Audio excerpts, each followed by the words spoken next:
All right, Brian. So let's talk about what I brought. So I want to start with a quote.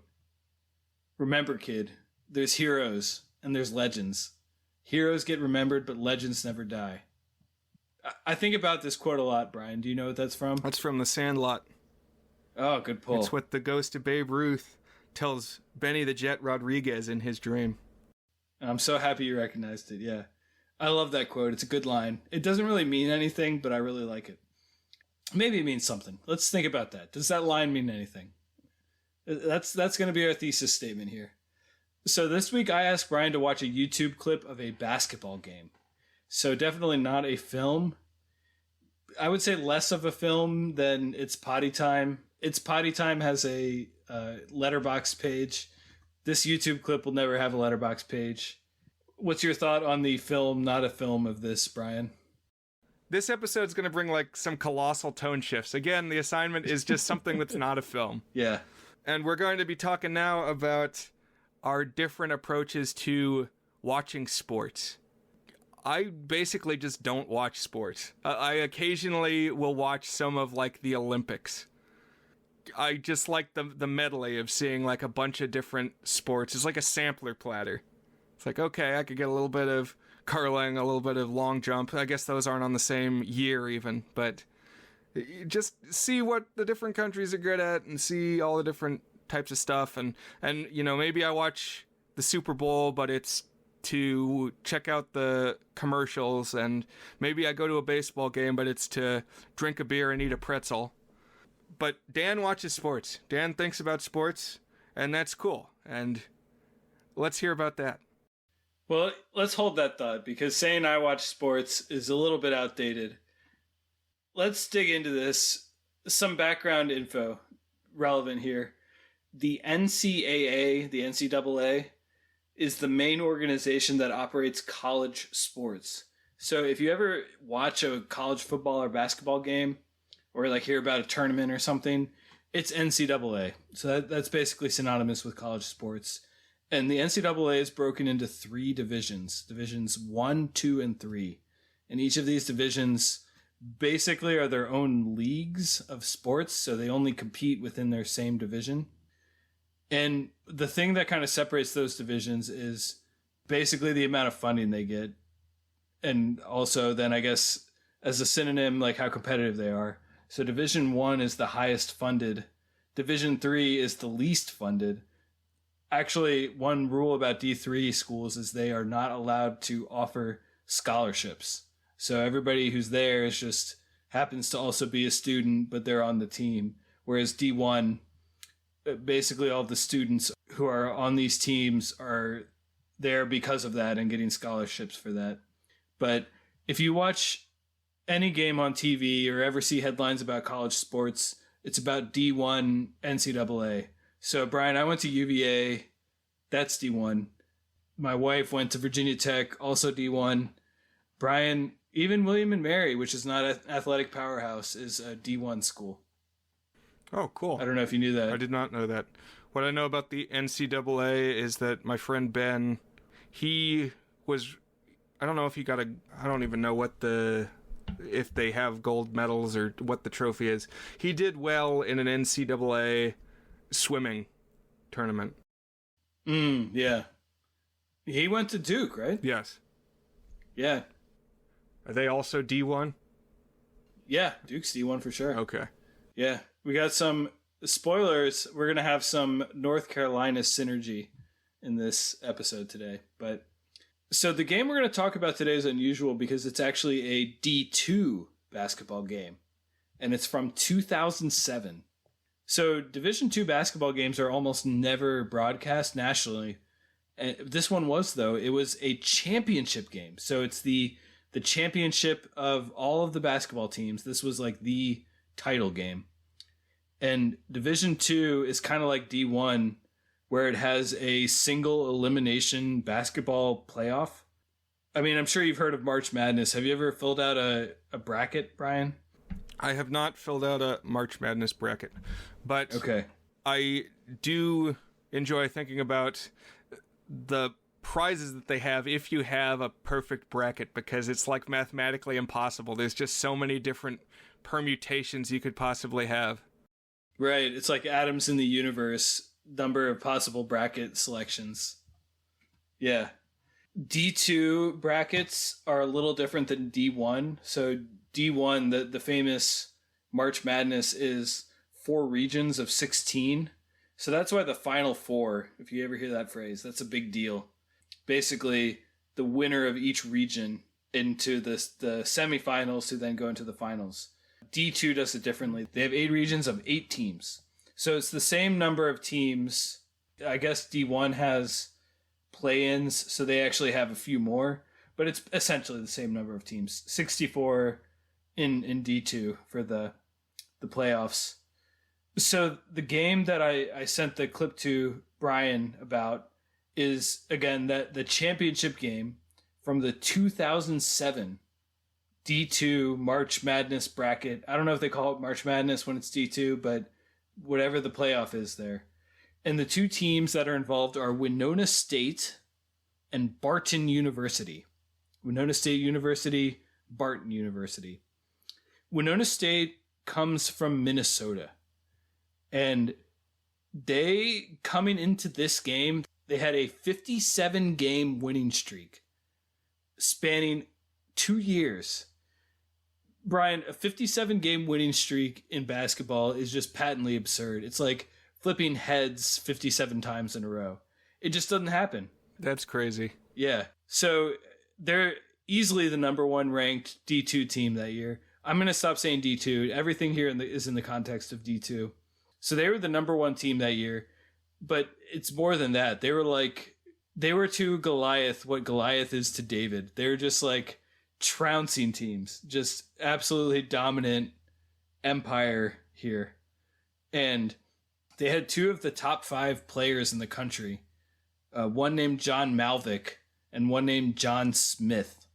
So John Smith actually was the National Player of the Year 2 years in a row, which is pretty uncommon. That means you beat out seniors when you were a junior, and then you beat out the seniors again when you were a senior.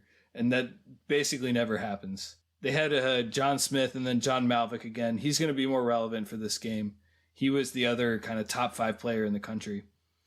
And in this bracket, they absolutely coasted. So their first 5 games in the bracket, they won by 27 points, 11 points, 13 points, and 13 points, which are all pretty comfortable margins. So Winona State, the big guy out there, they knew what they were doing. The other team, Barton University. So Barton is a tiny school from North Carolina, and here we get our Duke family TV whatever synergy. Barton has 950 students in their entire university, which is basically like across 4 years or more. They have basically twice of what my high school class was. You compare that to Winona State. Winona State has like 8,000 students. And where Winona State had just cruised to the finals, Barton had the opposite path. One of their games was a 2-point victory, and 2 of their wins were 1-point victories. Like every single one of these games came down to the wire. And Barton just kept clutching game after game after game, just getting these narrow wins. And the way that they kept winning these games, just these down to the wire, edge of your seat, barely victories, was they had one player who was the hero over and over again. So Brian, here's where we bring in the central character of this quote unquote film, of this quasi film, of this, what was your phrase? Not quite a film? Yeah. It's like barely a film. The protagonist is a gentleman named Anthony Atkinson Jr. Sometimes he goes by Ant. So Anthony Atkinson Jr., Anthony Atkinson, he's 5'9", and that's tiny. He's 5'9". I did not notice that. Yeah, he's 5'9". That's below the 50th percentile in the U.S. And among basketball players, that's just minuscule. Yeah. Like if you're small playing college ball, you're about 6 feet. So he's 3 inches taller than tiny. Yeah, that's tiny. I mean, I watched the Michael Jordan documentary on Netflix last year, and I was surprised how short he was compared to a bunch of the basketball players. He was like, I don't know, like, I guess I could look up how tall he was. He was 6 feet and change, but then he's up alongside a bunch of like 7-foot plus guys. I think he was 6'6", but he was dominating. Yeah. Okay. Which is not short. I mean, that's not short at all, but next to these guys, he looked like the short stack. And 5'9", that's wild. 5'9". I'm 5'6", and I'm short. I'm short among normal people. He was only 3 inches taller than me. I mean, he is, and he's still alive. I shouldn't say was. Yeah, that's definitely, I mean, that's shorter than I am, so. And, yeah, how tall are you, Brian? I'm 5'11", for reference. So this guy, you dwarf this guy. Yeah. You're taller than him. Yeah. So Atkinson, he grew up in Wilson, North Carolina, which is Barton is located at. So he's a local kid. That's the charm. You know, you go to the local university. And 2007, he was a senior year. And he was the best player on the team for sure. But he definitely did not have a shot playing in the NBA. I mean, the NBA basically does not draft D2 players. And if they do, it's like once in a blue moon. So he wasn't going to play professionally. This was pretty much his last quote-unquote real game of basketball that he would ever play. You know, it's the title game, the final game, last game that Anthony Atkinson would ever play. And to say that he was the hero of the tournament so far is like an understatement.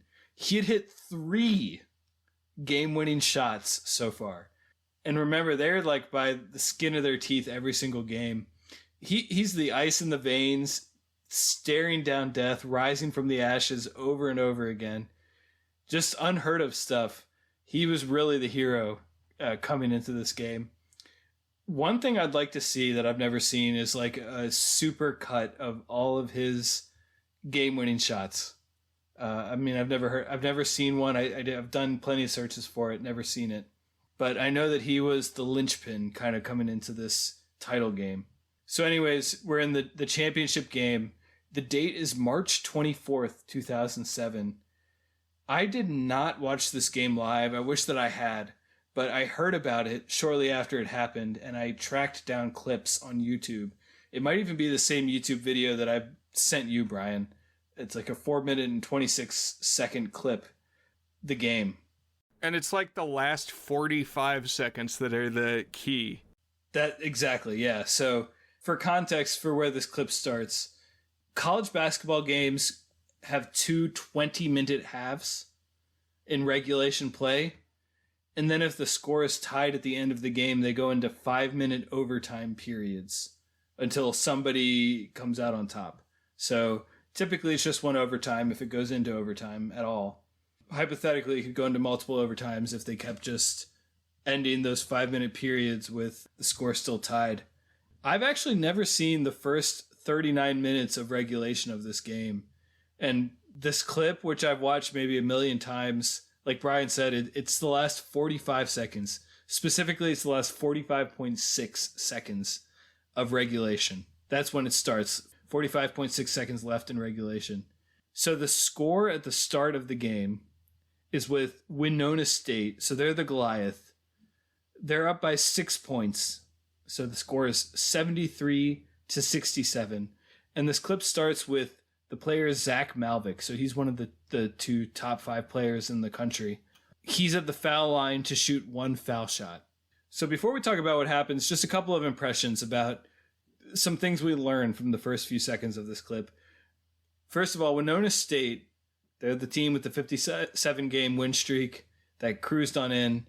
They're basically all white athletes. They're wearing white jerseys. And I think it's important. They all look calm, cool, and collected. They know what it is to win. They've been doing it over and over again. 57 straight games. Yeah. I mean, it looks like a team from Minnesota, or did you say Wisconsin? Minnesota, right? That one's Minnesota, yeah. Yeah, it looked like a team from Minnesota versus a team from North Carolina, which is to say one team that had a sizable number of white people on it, which is not always a given in basketball, against a team that was basically all black. Right. So Barton, they're wearing purple jerseys here.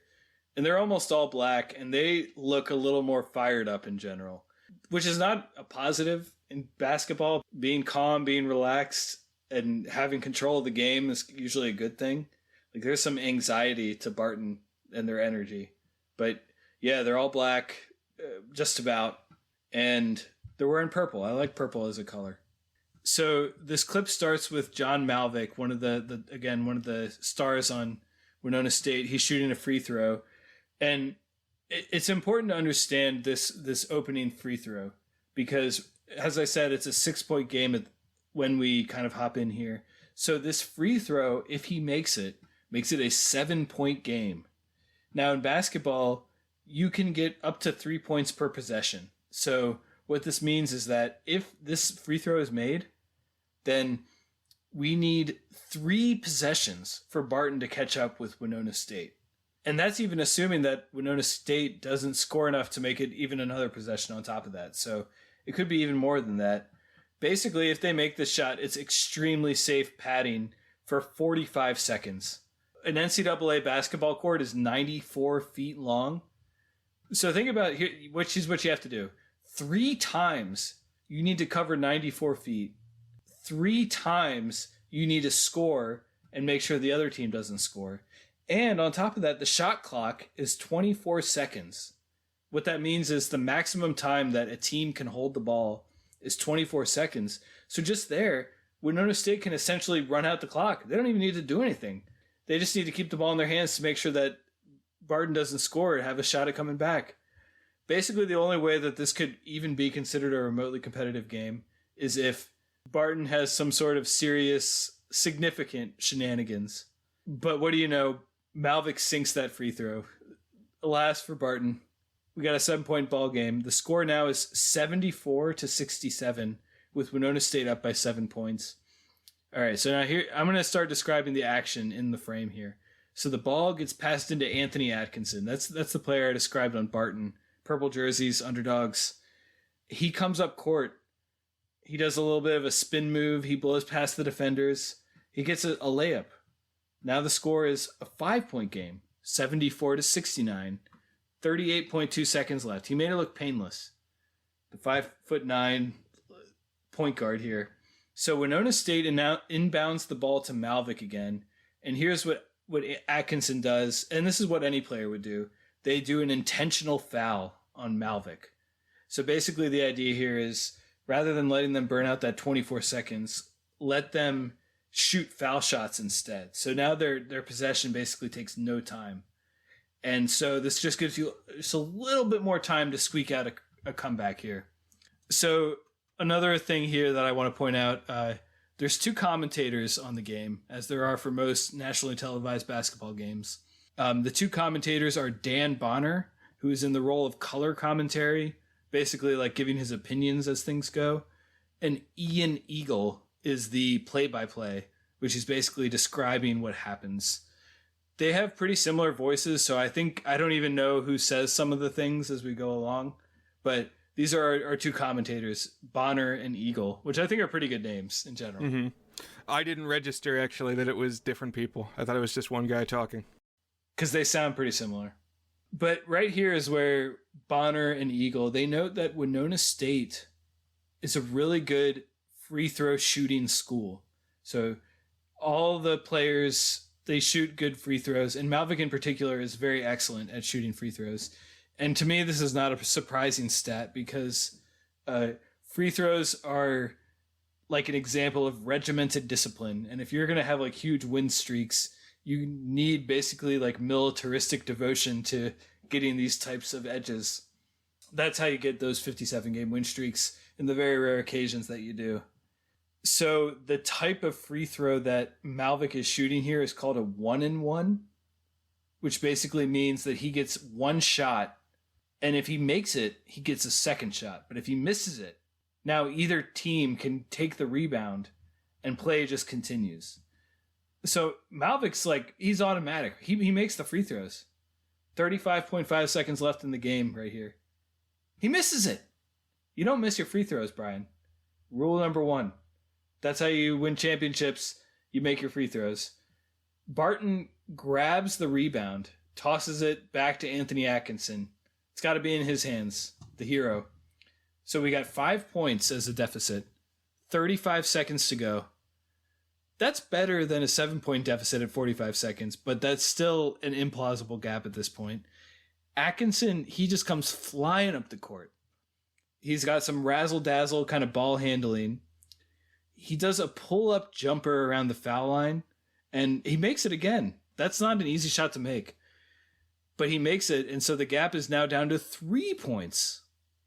A 3-point lead for Winona State with 25.9 seconds to go at this point. Brian, this is the point where things get special. There's a tingly static electricity to this footage when I watch it. It's in YouTube's grainy 360p, but even as I watch it today, I've seen it a million times. My stomach clenches up a little bit. It's a close game. It's competitive. It's the championship. Perhaps something magical could be brewing here. Who knows? We'll see. That's where I'm at right now in the clip. Right. This is when it really gets good. This is when I was captivated.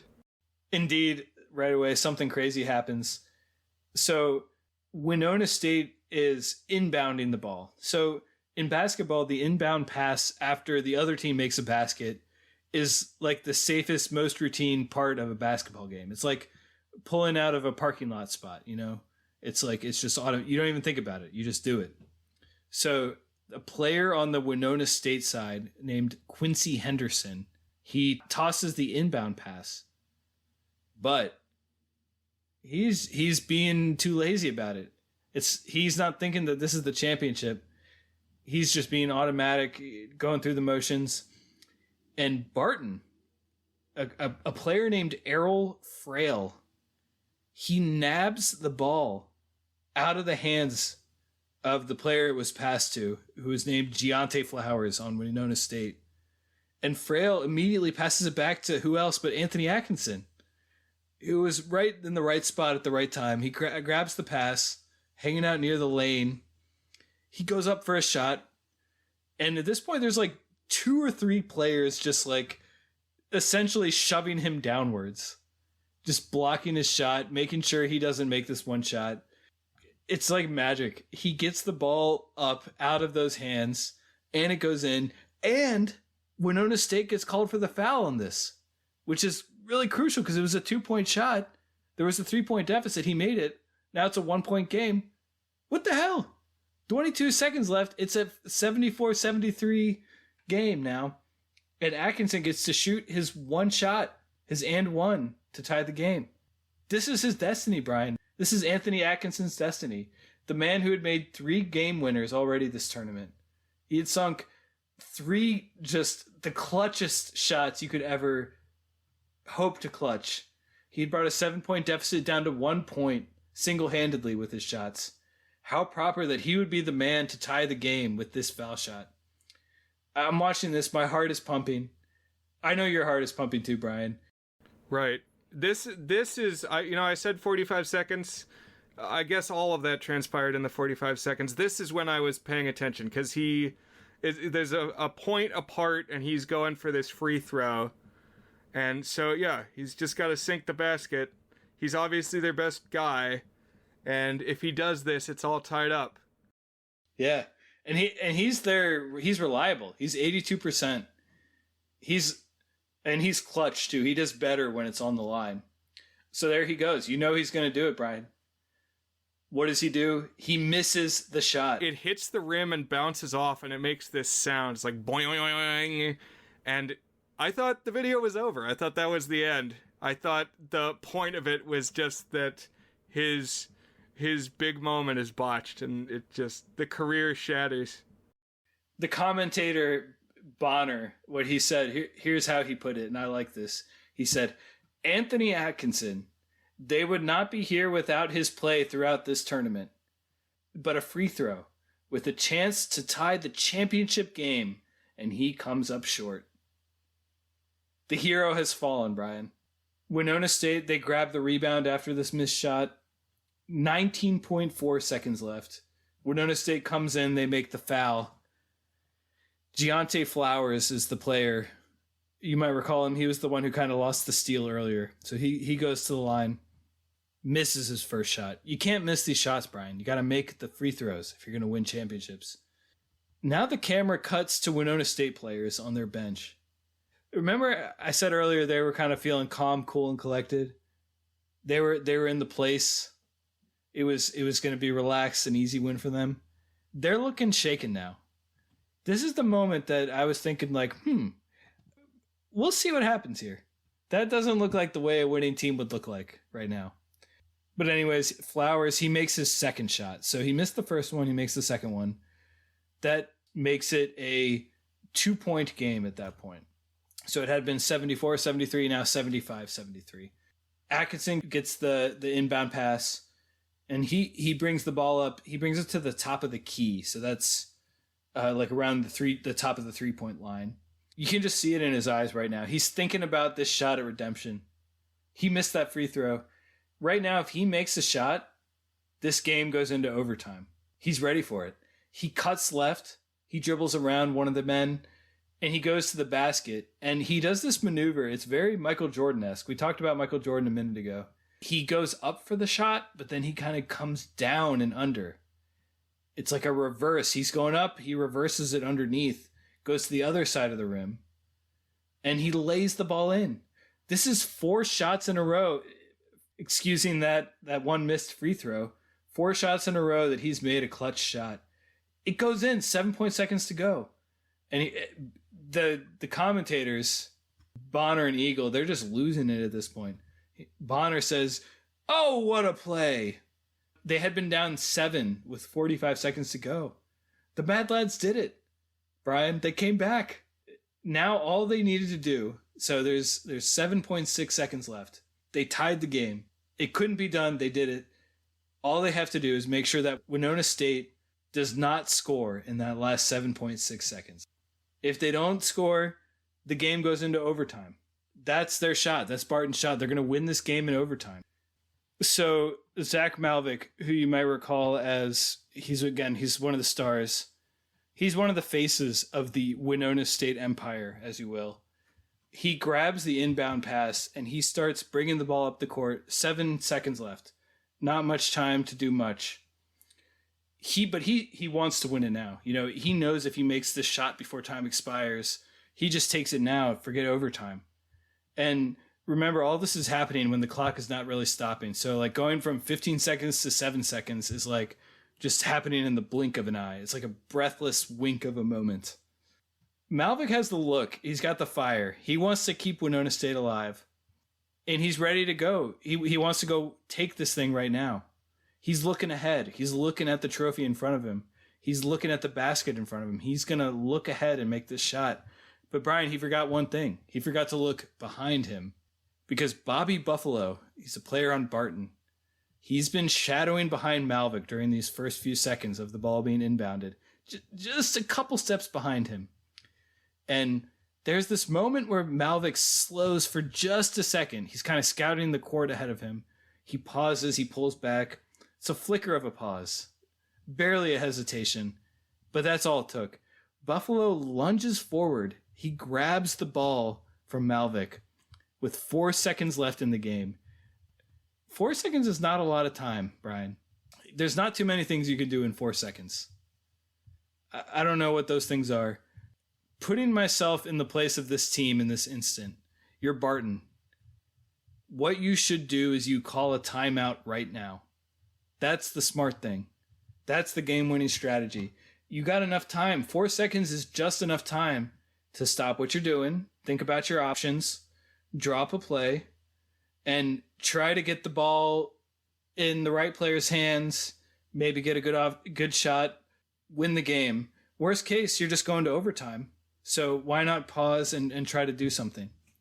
So the coach of Barton at this point is a gentleman named Ron Livense, Lievense. So what he said in post-game interviews, I always like this. He said that his brain told him to call timeout, but there was some sort of divine energy that came through him, and he didn't call timeout. He just let it all happen.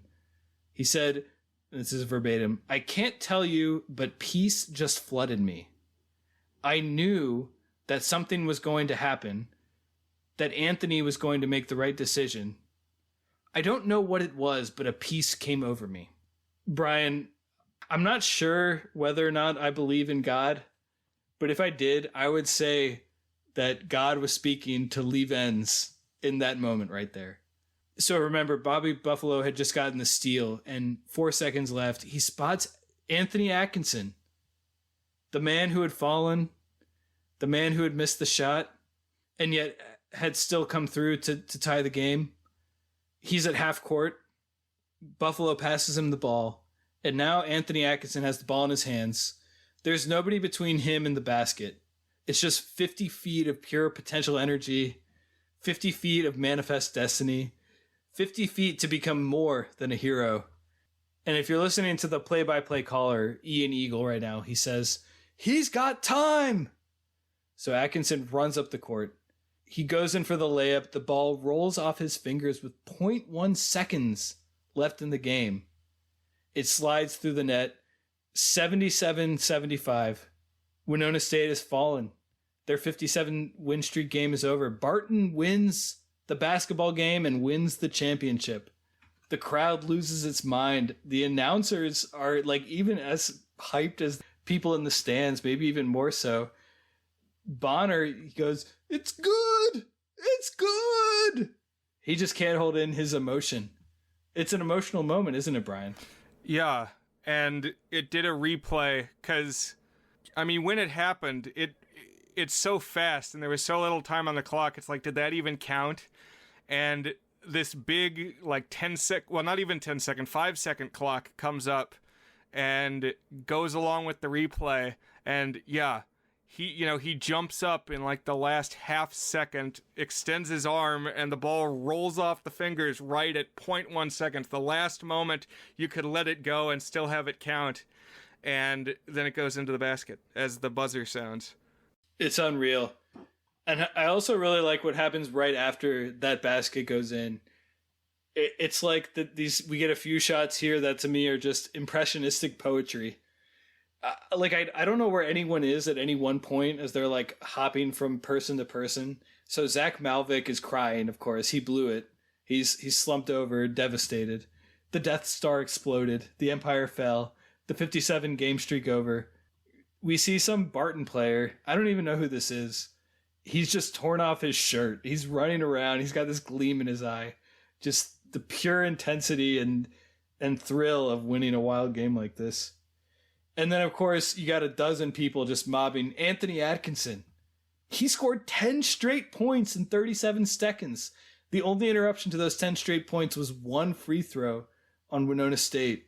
The Winona State players, on the other hand, they're like sitting on their bench. They're bummed. They lost. They had it in their hands. And so we get like 30 to 45 seconds of all of this. And then Bonner, he's the color commentator. He makes one of my favorite calls in sports history that I've ever heard. He says, "You could not have written a script that would match the drama here." It's true. To me, that's what sports at their peak are all about. It's a bunch of dudes in nylon slinging a leather ball around. And, you can say whatever you want about sports.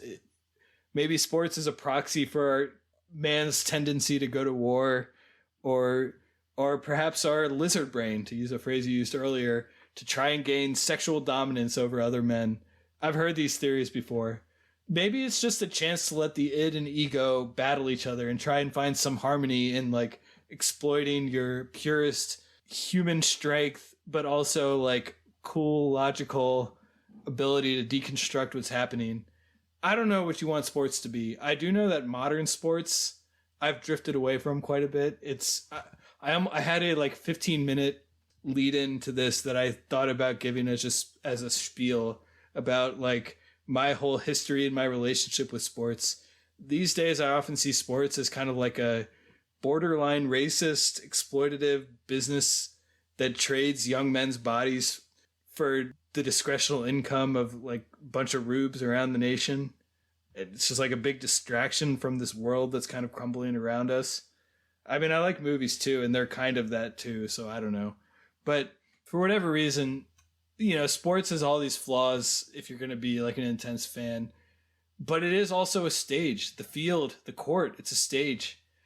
There's real organic human drama out there. And in my opinion, the best sports games are better than the best movies or the best books or the best whatever, scripted things you want, because you can't script a sports game. As Bonner said, even if you tried to script something like this, it just wouldn't work. It wouldn't be plausible. It wouldn't have the same element of humanity to it. And that's why I love this. That's why I love sports. Anthony Atkinson, remember, he's 5'9". He's not going to the NBA. He's not going to be a pro. It was most likely going in that he would just be another guy who was a hometown hero who happened to lose to the number one team in the country. And 45 seconds ago, it certainly seemed like that was what was going to happen. But you know what happened to him, Brian? He became a Harlem Globetrotter. He got a call from the Globetrotters. They saw the game. They wanted him to be their first pick in their first ever quote-unquote draft. This guy was going to be their star. And to me, that's even more poetic than him getting an unlikely NBA call, because the Globetrotters, they're undefeated. They're undefeatable. They're a taste of the spectacular when the ordinary just won't do in basketball. And that's what Anthony Atkinson is to me after this game. He was a Globetrotter for many years. He became their captain. And since then, he also became a motivational speaker. And I think he's currently a high school coach. Just last spring, he led a school called Wilson Prep to a come-from-behind high school state title as a coach. So it's living on, because remember, kid, there's heroes and there's legends. Heroes get remembered, but legends never die. And to me, Anthony Atkinson in this game, it's a legend to me, Brian. So thank you for going through it with me. Oh, yeah. Well, as I said, I don't watch a lot of sports, but something Dan has shared with me in the past that really gave me pause, and maybe we'll have to dig it up, if only for our own appreciation. But it was an article that he linked to where the writer explained the value and the appeal of watching sports. And the gist of what he wrote was that sports is the only true reality TV, and transcends the trashiness that label sometimes connotes, because it's real people really competing, really at the top of their game, so to speak. They're in their element. They're doing what they've trained to do, and they've come here to display their skills. And you don't know how it's going to go. It's a battle that's really unfolding, and you're here to witness it. I can't really say that I've watched much more sports after I've read that article, but I've thought about it a lot more, and I've appreciated it more. These are breathtaking minutes here in this clip. You didn't have to spend a whole afternoon watching this. You get it in 45 seconds. 4-minute, 26-second clip. 45.6 seconds of a basketball game. It's all there, It's like a crucible to understanding the peak of human potential for me. And just such good story. You really couldn't have set up every single element of it to be more perfect. I've watched this clip 100 times. I'm going to keep watching it. It's one of my two favorite endings to any sports game that I've ever encountered. The other one being the 2005 Fiesta Bowl, which I could talk about at another time. It's another great one. But yeah, that's the 2007 Division II National Championship game. The end of it there. So any other thoughts you wanted to throw on there, Brian, or is this something that we feel we can rate? I'm ready to rate. Okay. So Brian, is Barton versus Winona State good? I'm going to give this an 8 because I don't see how it could have unfolded better. He couldn't have let the ball go any later, for sure. It's just the perfect moment. I don't even understand how the guy got the ball in the last 4.5 seconds. He just suddenly had it and spun on his heel, and then Atkinson's got the ball again. And you've mentioned Goliath a few times, like in reference to the other team, the Minnesota team. But like Atkinson to me is this team's Goliath. I mean, in the biblical story, it's like the Philistines have their one guy who's doing everything, and the battle is, who will come out and face me? And it's like nobody will, because he's so imposing. And here, I mean, yes, Buffalo is the one who gets the ball and gets it to Atkinson in time, but like Atkinson is just a larger than life figure here. He's the champion of his army. He's David and Goliath. Yeah. Right. And I mean, in the Bible story, it's like once Goliath is down, the army crumbles, melts away. He's their guy. He's their hero of legend, and this is his time. But what about for you, Dan? So I read this writer on pop culture. I've mentioned him on the pod before for sure. His name is Tom Brehan. He's written a bunch of different series. The one that I keep up with the most is The Number Ones, where he's chronologically reviewing every song that hit number one on the Billboard charts. And he gives songs ratings out of 10. And there have been 50 songs or so that he's given a 10 to. And he doesn't just rate the songs that hit number one. He rates songs that are referenced throughout the article. So maybe like, hey, they released this signal and it got to number 7. And I would give that an 8 out of 10. So basically, he's giving ratings to a whole lot of different things. Every now and then he will give a rating to a song where it's a 10, but you can tell he's just bowled over by it. And he says, that is a hell of a 10. So I think about that a lot. I think hell of a 10 is like your top phrase. For me, this ending is a hell of an 8. It's a hell of a tour to good. It's everything I want out of any story, any drama, any YouTube clip. One of my favorites in the world. It's an 8 out of 8 for me, for sure. So I'm glad that it moved you as well, Brian. Yeah.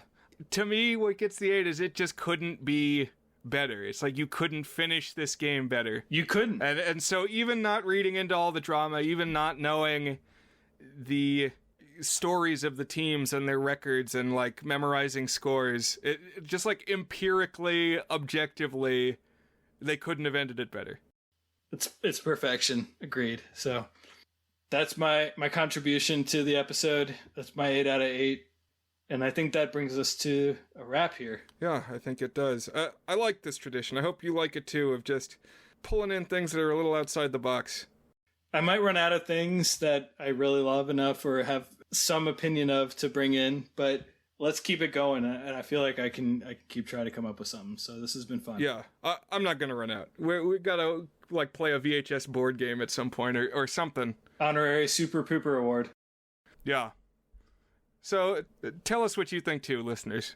See you, listeners.